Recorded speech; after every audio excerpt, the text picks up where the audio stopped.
which is the Constitution. So we should have a constitutional representative democracy. We say we're Democrat, but then we start going down the list of what do you believe in and what do you identify as institution. So we should have a constitutional representative democracy.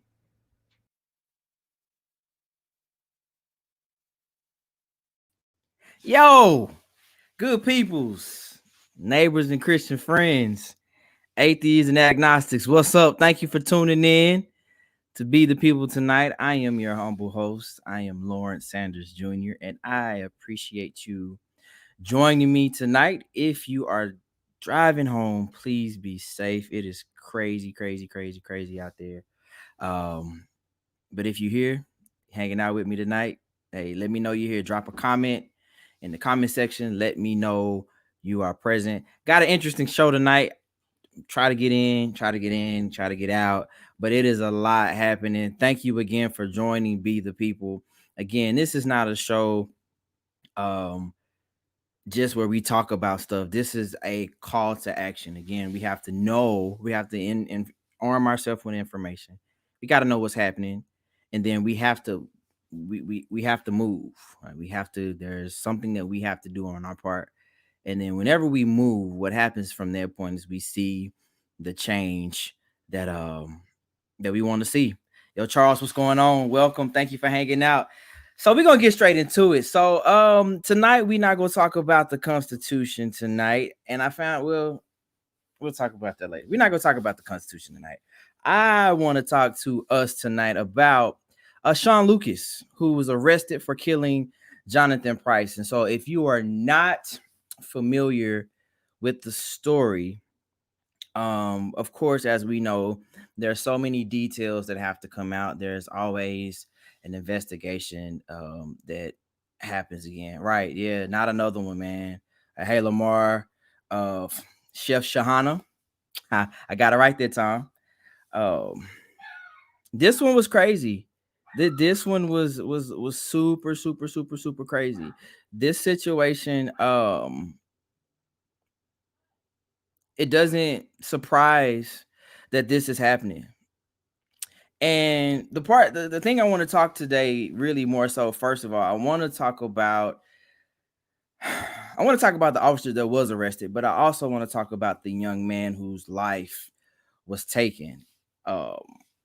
And really more so why I wanted to talk about it was because it's a very sticky situation. It's a very sticky situation. And I think what's unique about this situation was this. I believe he was a victim of his own ignorance. I believe he was a victim of his own ignorance. And what I mean by that, there were a few posts about Jonathan Price's his perception of law enforcement. He talked about his background, where he was raised, who raised him, how he was raised. And I kind of want to talk about that first, right? And it seemed, and this is not a rant against like anti Blue Lives Matter, because first of all, I think Blue Lives Matter is stupid. Being a cop is a career choice. Being black is just the way we're born. So there's a huge difference between a blue life. There's no such thing as a blue life. You're a cop. A black life that's just what I am. I'm black. I'm African American. So let's go ahead and get that out the way. But our beloved brother, he was pro Blue Lives Matter, if you will. And he there was a post that's kind of circulating where he talks about his experience with law enforcement. Now, we know our narrative, and I say our, there are a lot of our narratives where when we talk about law enforcement, it's not good. It hasn't been good. Historically, African Americans' experiences with law enforcement has not been good. It has not been good. It has not been good for some time now. I mean, as long as I've been alive, I mean, even before that, even before then, the relationship has not been good. But since this Black Lives Matter movement, there has been this crazy, super strong urging support of law enforcement. Now, and I don't want us to get confused. I believe we need law enforcement. Yes, we need law enforcement because if somebody is shooting at your crib, don't call me. Don't call me. But again, as I stated, being a cop is a choice. That this is your career field that you choose to operate in. And so now there's this huge support. There are these anti Black Lives Matter campaigns for this All Lives Matter or Blue Lives Matter or whatever. And so this young man um basically talks about his experience, and long story short, in summation, it's just kind of like I ain't never experienced that, so I can't really identify it with that, right? And something that I believe is it's hard for people to sympathize with certain things they don't identify with, right? So I'm not saying that you cannot sympathize with certain things, but for some people it's harder. And he's black. Let's get that out the way. For those who didn't know, he's black and very ignorant because again, he kind of has this perspective of because it didn't happen to me, I don't believe this is a real thing, right? I've had people on my show, shout out to Chad Jackson and a few other people who shared that same ideology that because it didn't happen to me, I don't believe racism is real, right? I don't believe that there's an issue with law enforcement. It's usually, hey, what were they doing, right? Like, what were they doing to deserve that? Why did they put themselves in that position for it to happen? And that is the mindset of a few people of color in our culture. Well, he shouldn't have been doing it. He should not have been. They go down this long list of why this person deserved to be killed on the sidewalk. And so I just from the research that I was able to see, this is kind of where this young man was. He was raised by white parents. He had a lot of privilege. There were a lot of things that he got to experience. I mean, he talked about being let go by officers while was drunk. Like he was like, yeah, I was drunk one morning and officers let me go and I was able to make it home, so on and so forth. And I want to talk about the ignorance point though, because we have a group of people, we have a group of individuals who believe simply because I have not experienced something as such, it doesn't exist. So because I have never experienced racism, it doesn't exist. Because I've never experienced or seen Sasquatch, he doesn't exist. Right? Because I've never had AIDS or cancer, it doesn't exist. Well, here there are a few aspects and perspectives I want to address concerning that. First of all, I think that is the dumbest thinking anybody can ever have to say something that does not exist simply because you haven't experienced it. Um, and that goes for black people, white people. To say, for example, racism does not exist because you haven't experienced racism, it's just downright dumb, especially when you have people who are saying, I have experienced this. And I think that is one of the issues and the reasons why we haven't seen the change, or we have not been able to make forward progress, because we spend more time arguing with people, trying to convince them of a reality that we have that they may not have experienced, right? And so I remember a while back we talked about reality versus actuality. Reality can be one person's group of perspectives, what they've experienced. It could be a bunch of many things, but somebody else's actual lives can be different. And so we can't discount what somebody else's experience and say it doesn't exist simply because where we're from, our little bubble, it hadn't happened to us. We can't do that. But I feel like one of the issues that we have in our culture is that we have so many people trying to dismiss the fact that it exists, as opposed to willing to hear and to accept and even show empathy as to what's going on. So we get to this young man who, and I'll give you the Cliff Notes version of it, um, who was breaking up a fight. He wasn't even the person, he wasn't even the individual that was involved per se. He was breaking up a fight. He was breaking up an altercation between two white people. Now, it's kind of like, first of all, like, Negro, what are you doing? Like, I get it. Like, you're a good dude. You have a good heart. I I got you. I'm with you. But first and foremost, like,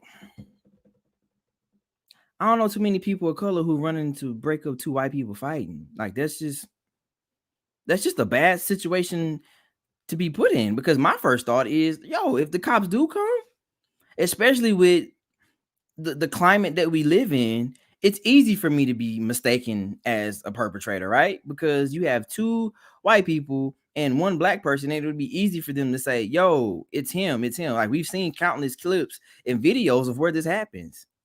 Like, yo, you're arresting the wrong one. Like, this is the wrong one. And so I think, again, back to his ignorance, to him, this is not his reality.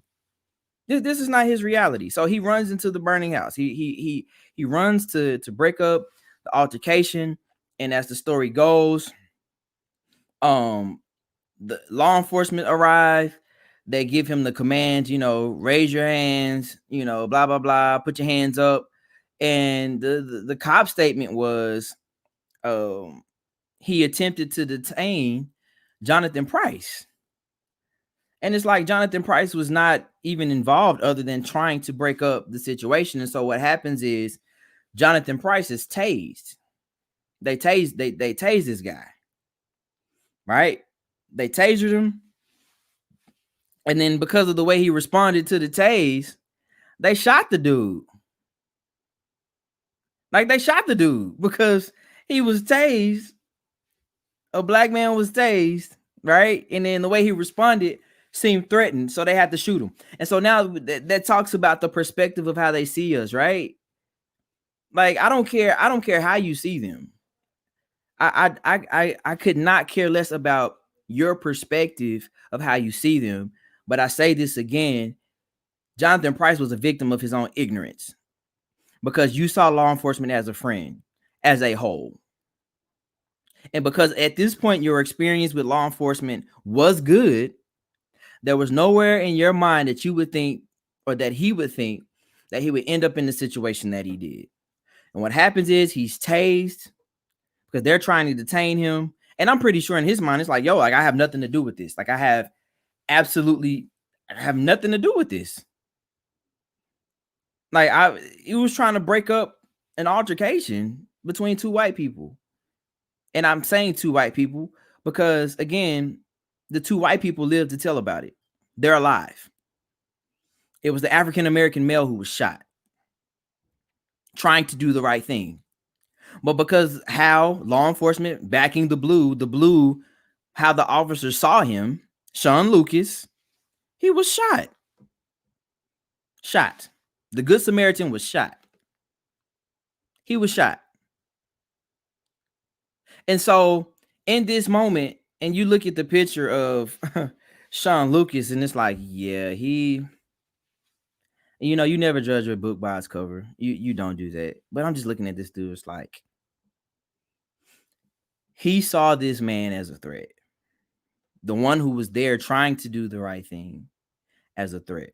And I wonder if Jonathan wasn't there, I wonder if Jonathan had more of an awareness of what reality is. Everybody else's reality, everybody else's actuality. I wonder if he would have found himself in that place. I wonder if he would have complied more. Or I wonder if his actions would have been different if his perception was different. And I'm saying all this to say this is that regardless to what your perception or what his perception of them was, their perception of him was something totally different. And we see this because now we are talking about him because he is dead. He and I are about the same age. Yeah, like, he's 31, I believe. I'm 32. And worked out, was super positive dude, had a lot going for him. I feel like there were a lot. I think there were a few people that I knew that actually had him as a personal trainer. Dude was fit. Like, I mean, he just seemed like he was an all around great dude. However, he's gone. Now, that's the next part I want to talk about is the arrest. We see it didn't take 6 months for an arrest to be made. And I find that very interesting. I find it very interesting that it did not take 6 months for an arrest to be made. It didn't take 6 weeks for an arrest to be made. Shaun Lucas is in custody right now. And so my question is it because that there were more white people outraged by it, or because of his connections to white people? I don't, and these are all rhetorical questions. Like, this is not, I don't feel one way or another, but it's like, what was different between Shaun Lucas's arrest and the officers that killed George Floyd or Breonna Taylor? Because Breonna Taylor still will not see justice. Like, those officers were charged. The officer was charged for the bullets that didn't hit her. Make that make sense to me. Like, how do we value the life of a person? What is the standard of measurement by which we determine how soon we make an arrest? Because usually it's always, well, let's get all the details first and there has to be an investigation. Shaun Lucas is in custody. And here's why I don't be the people. We talk about understanding what our rights are, understanding what the law is. Like, we have to understand these things because we have a responsibility. And Lamar, do we? Absolutely, because he's a black life that still mattered. And that's really the point I'm trying to get to. Whether we're ignorant or whether we know, like, a black life was still lost. We still need to riot. We still need to protest. Because again, black lives matter. Even the ignorant ones. The ignorant ones are the ones that we need to reach, that we're trying to reach. These are the ones, especially for me, I feel like I have a special purpose in my heart, really, to reach those that don't see it happening. It's happening in real life time in front of us. And to say, like, no, there's no racism.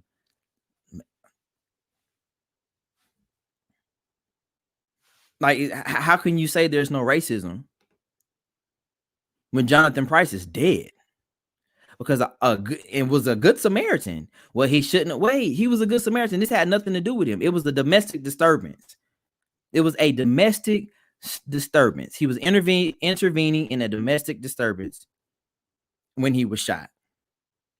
When police arrived, he was, a reporter says, when the police arrived, I'm told, he raised his hands and attempted to explain what was going on.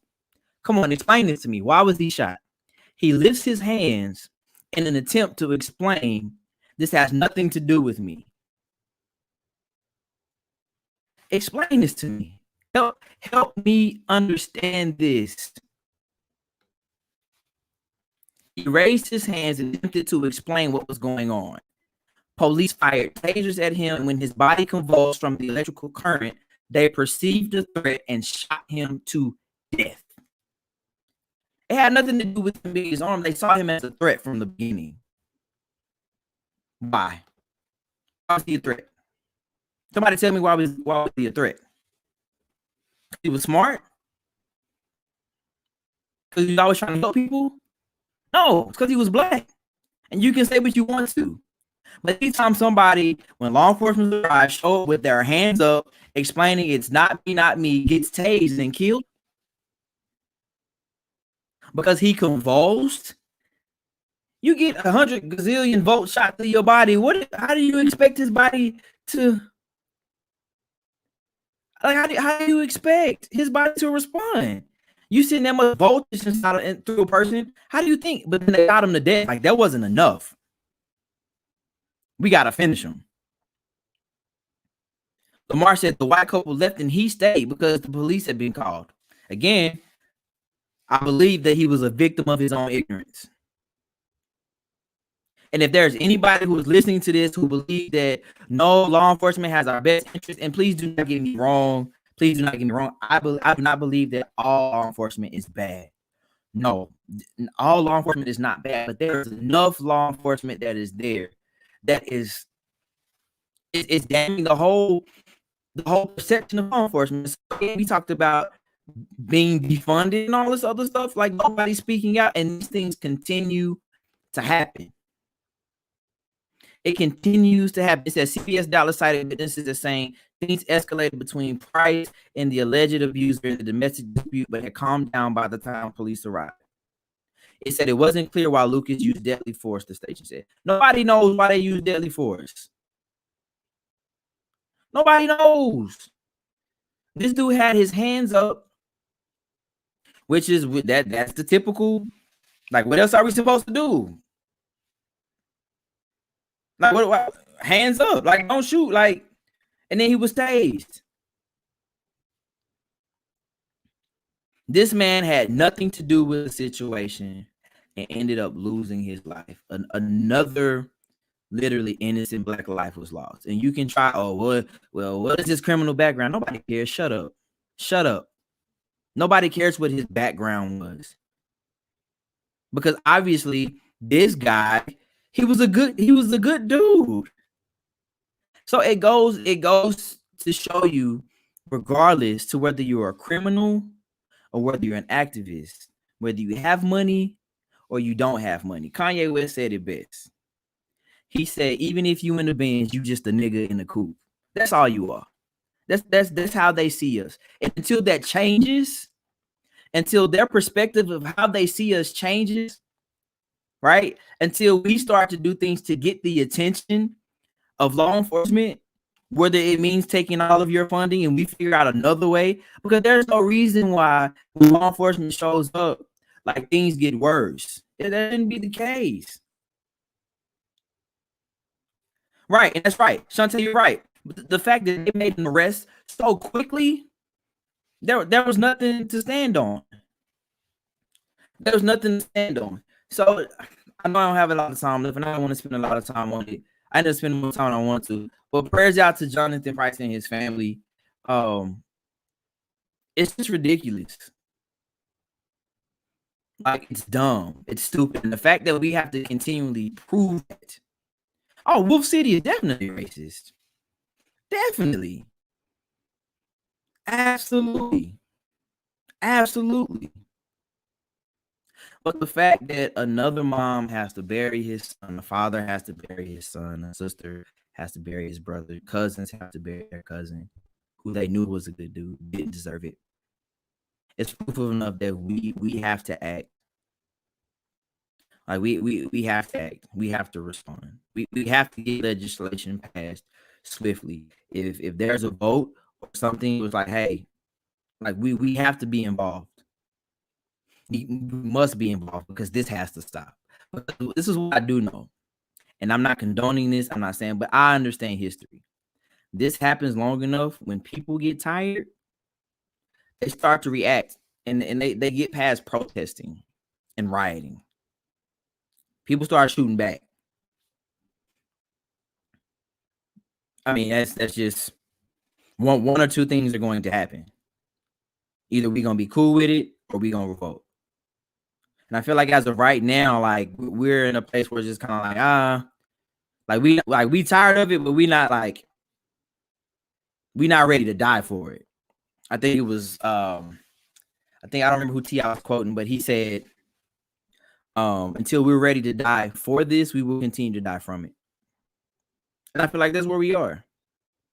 We are not ready to die for this. And it may not necessarily be physical death. It may be giving up some of our privileges and our rights. You know, our comfortability in protesting and rioting. Price family and civil rights attorney Lee Merritt are meeting with Hunt County District Attorney at 9 a.m. in Greenville at the Hunt County Courthouse. It's about to go down, y'all.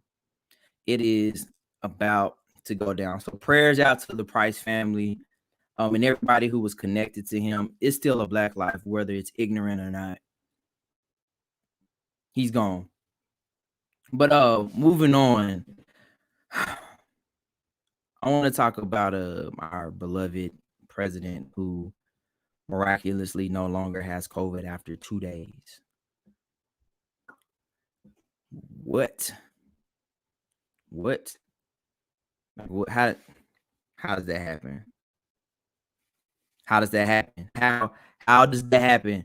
How do you have COVID-19 after you tell the good old boys to stand by and stand back? And now you have COVID and you go into hiding, and after a few days, you no longer have COVID. And then two, why are none of the doctors that came out and did the press conference, like the African lady or wherever she was from in Houston, on his medical team? Like, I have so many questions. I have so many questions. But the fact that now our president has COVID, this imaginary China virus that was just as bad as the common cold, it's now affected you. Like, you didn't want to wear a mask. It's killed people. Like, this don't make sense to me. It doesn't make sense to me. This is the quickest case of COVID-19 I've ever seen in my life. And your boy Herman Cain is dead because he died from COVID-19, didn't he? Yeah. He and some of his constituents was at one of his rallies. And shortly after that, he died from COVID-19. And yet, Mr. President, you still chose not to take it seriously. You have not taken this seriously. I believe the count is 210,000 people have died due to your ignorance and your lack of care to take this seriously. And I just think, again, this is even more reason. I know a lot of y'all are now fooling with Biden, but please, please, we vote in less than almost 30 days from now. November 3rd, y'all. It's going down. I need everybody to show up. Everybody. I don't care if you hate Biden and his mama. Listen, you could have hated. I don't care. Biden is clearly a much better candidate than this lying clown. I'm gonna say clown. Because all he's done, he's lied. He's lied. He's a liar. He is a liar. I don't care how much you feel about his business tactics and his personality. He is a liar. And to say he's any different than any politicians, what does a politician do? What is the primary characteristics of a politician? We need to quit giving airtime to this pink. Yeah, bingo. But he's creating that space. He's doing, again. He is the truest of politicians. To say he's not a politician, he is the truest of politicians, because he got people out here thinking, oh, he has COVID-19. Let's pray for the president. And I feel like you should. Yeah, but the same dude who has been terrible to everybody else around him. Like, he's racist, he's narcissistic. He was given the opportunity to denounce racism and did not. So how much more evidence do we need? How much more? Listen, you can say what you want to about Biden. I don't care. Anybody but Donald Trump. There's nothing worse than Satan himself. Give me Screw Tape the Demon. That's fine. But right now, we have despawned Satan in office. And to all the evangelicals that supported him, shame on you. To say that he was God chosen and his elect, shame on you. To say that he was not racist and a narcissist, shame on you. He's anyone gotta listen. We're gonna have to put a root, some black magic. And I think the black magic is gonna be black folks showing up to vote, man. Like, I'm at a point now where I don't care. I do not care about his COVID-19 progress. I do not care about any of that. Only thing that I care about is when the ballots and the votes come out. I wanted to say that Joe Biden is the new president. We'll give Joe 4 years, and hopefully we can get back on track at that point. But I need y'all. Again, Be the People is a call to action. We got to go vote, y'all, and we can figure out the rest.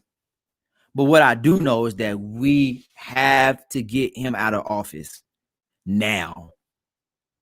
Another 4 years of Donald Trump will be painful. Another 4 years with Donald Trump will be painful. And finally, go vote. The time is coming, y'all.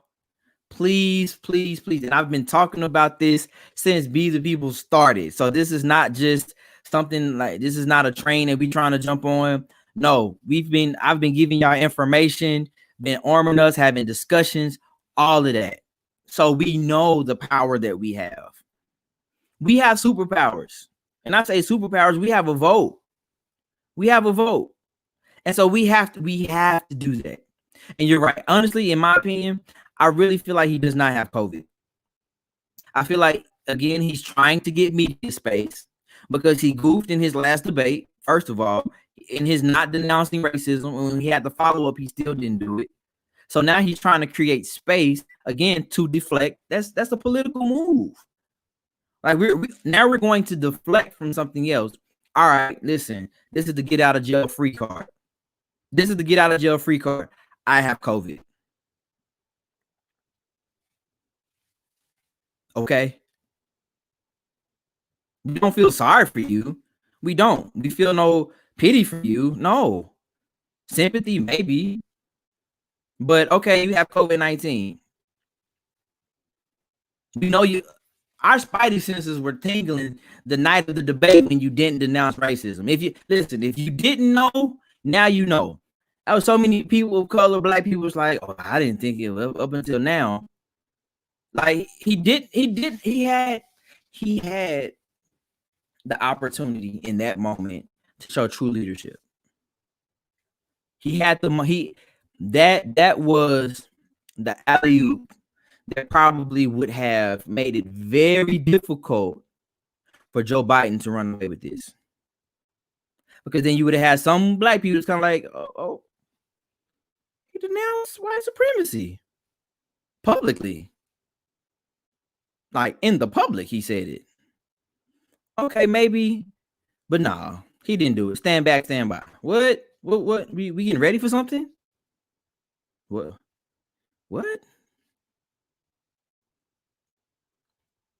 So I urge y'all, please go vote.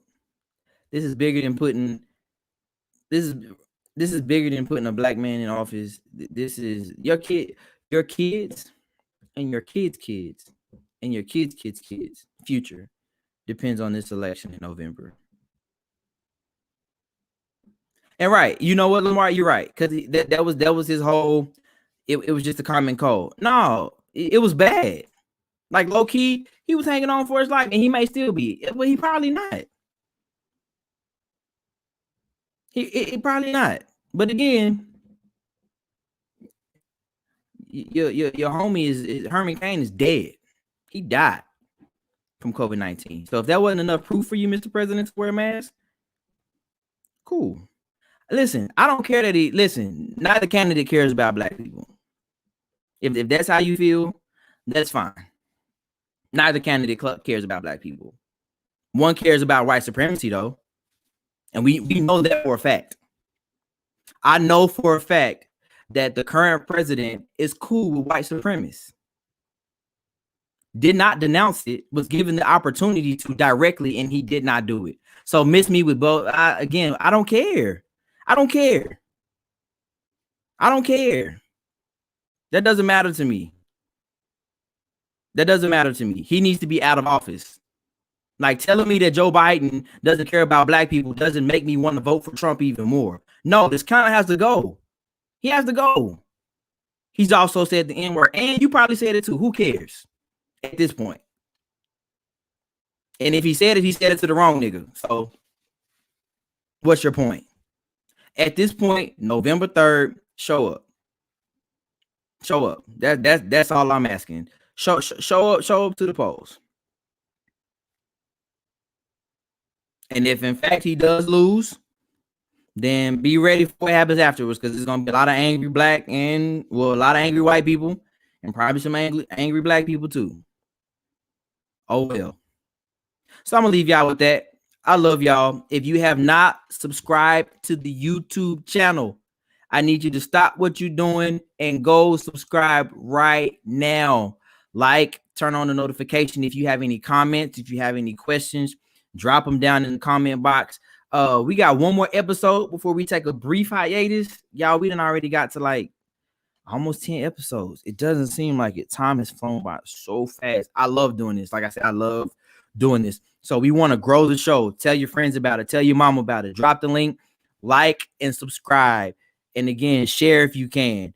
If you got any questions, drop them. And remember, always, I love y'all. Be the people. It's a call to action. Love y'all. See y'all next week. Peace.